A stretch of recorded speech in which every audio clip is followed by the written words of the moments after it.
This is Jodine on Capital Jazz TV, and I am sitting here at the 2016 Capital Jazz Festival with one of our favorite alumni, Mr. Jarrod Lawson. Jarrod, how are you? I'm really good. How are you? I am fantastic now that I've seen you.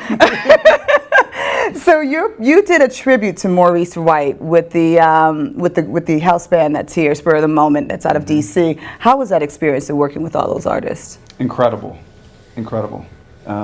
Just standing backstage and watching the songs go by before I walked out on stage, I was in such awe at the musicianship that was going on out there, and of course the huge sea of people out in the audience. Yeah, it was pretty magical.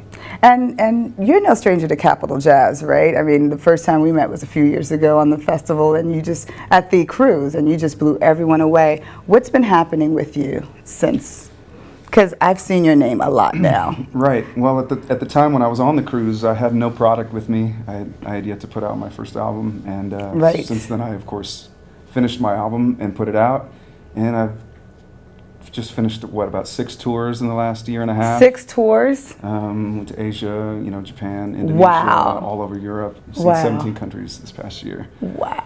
So it's been really amazing. And was Capital Jazz like your first kind of main bookings, or was this the first It was definitely one of them. Main show? I mean, it was the piano bar, right? the piano bar. The piano lounge on the ship. On the cruise ship was definitely my introduction to the East Coast, DC, wow. Atlanta, all the people over here on the East Coast. Really had no idea who I was at that point. So that was a great introduction for me. And you made a very fantastic introduction. So fast forwarding, now you're here, you do this tribute to Maurice White. I'm thinking about 2016. You knew the work of Maurice White. You knew the work of a lot of the legends that have transitioned this year. How do you feel about Maurice White? What's the personal story with you and Earth, Wind and Fire? I feel very connected to Maurice White. He's probably one of my favorite singers of all time. And not to mention that Earth, Wind & Fire is probably my favorite band of all time. And then we had, of course, Muhammad Ali and then Prince. Right. David Bowie. Right. A bunch of people. All these folks, right. Yeah, were super influential icons. Yes. To pass this year. And, a lot of people, I feel like, become saddened by that. Yeah, because I'm crying. I mean, and I understand that. But for me, it's an opportunity. It's an opportunity to sort of remember those people and what the legacy that they leave behind. And to me, it's kind of a joyous thing. Not that they've passed, but that it's bringing it all back to the forefront. Everybody is remembering today what Muhammad Ali did. Yeah. For social justice and it's kind of a beautiful thing. It's part of the cycle. It is part of the cycle. Talking about social justice, Portland. How's Portland treating you? How's it going with working with the musicians over in the Portland city? Good. Portland's it's a tough city in a lot of ways. Why? You got Farnell. You guys have such a great scene. It's not so much about the talent pool. It's more about trying to get people to come out and support music in Portland. It's really challenging. And there's not a lot of there's not a good infrastructure to support the amount of artists that there are in Portland. There are 3 or 4 venues that you really can play and get paid what you should be paid. So Portland has a long way to go. I think, what's interesting is I lived in Atlanta. I'm now in Brooklyn. I used to live in Miami. I used to live in Tampa, Florida. And I've heard the same comment about about all those cities. And you would think a metropolitan city like Atlanta, still you hear the same things. There's not enough venues that support our music, that will actually pay you. Musicians are still making musicians, what they made Is it 50 because years ago. You're still getting booked for $25 and they expect you to pay your band and put on a really good performance. Is this more of the struggle of the independent artist, or if you feel like if you had a label they would back you up in this? What are your thoughts? Because you're independent. I think it's a struggle no matter what. Okay. You can sign your life away to a record label and you lose so much, and you gain a lot of support and financial muscle behind you for sure, but you give away creative control a lot of the time, and sometimes your identity.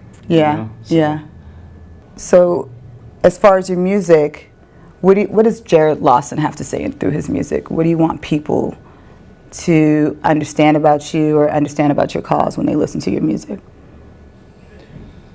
I think I want my message to be really universal. I want people to, from secular folks to religious folks, to listen to my message and feel a sense of unity within humanity. Okay. Does that make sense? Yeah, yeah. I think that I'm inclined often to write lyrics about just how we're all connected. And that's just a really important concept to me, that I feel like we go... No matter the walk of life. Right. Right, okay. Exactly. And people, things like religion often are divisive and separate us from one another in strange ways, But the truth is we are all connected.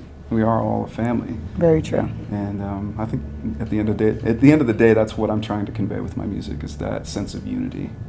Okay.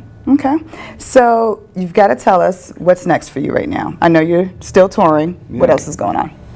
I'm just about to leave. Well, actually, I got the Toronto Jazz Festival at the end of this month. Okay. And the Saratoga Jazz Festival the following day. Wow. And then literally the day after that, Tahira Memory, who's over here and has been singing background vocals for me, and has just recently released her own album. I'm going to be going over with her to support her, just as her keyboard player. Nice. To do some shows in the UK and Brussels and where else? A couple other places. So nice. So how do people keep in contact with you and know where you're going next and seeing if you're going to be in their city? My website's probably the best place. It's JarrodLawsonMusic.com. And I have a Facebook, of course. Yeah, I was going to say, you're not on social media. You are on social media. Yeah. I have Facebook pages. And, Yeah. Okay, and that's Jarrod Lawson. Spell Jarrod for us and make sure we got it right. Jarrod. O-D, not Jarrod the jeweler, right? Right. Right. Jarred. Right, not Jarrod the jeweler. Okay, well, Perfect. Well, I can't wait for your performance tomorrow. Thank you so much for joining us here at Capitol Jazz. Thanks, Judy. It's always a blast seeing you and seeing you perform. I know you're going to feed our souls. Appreciate you. This is Jodine with Capitol Jazz TV, sitting here with Jarrod Lawson at the 2016 Capitol Jazz Festival.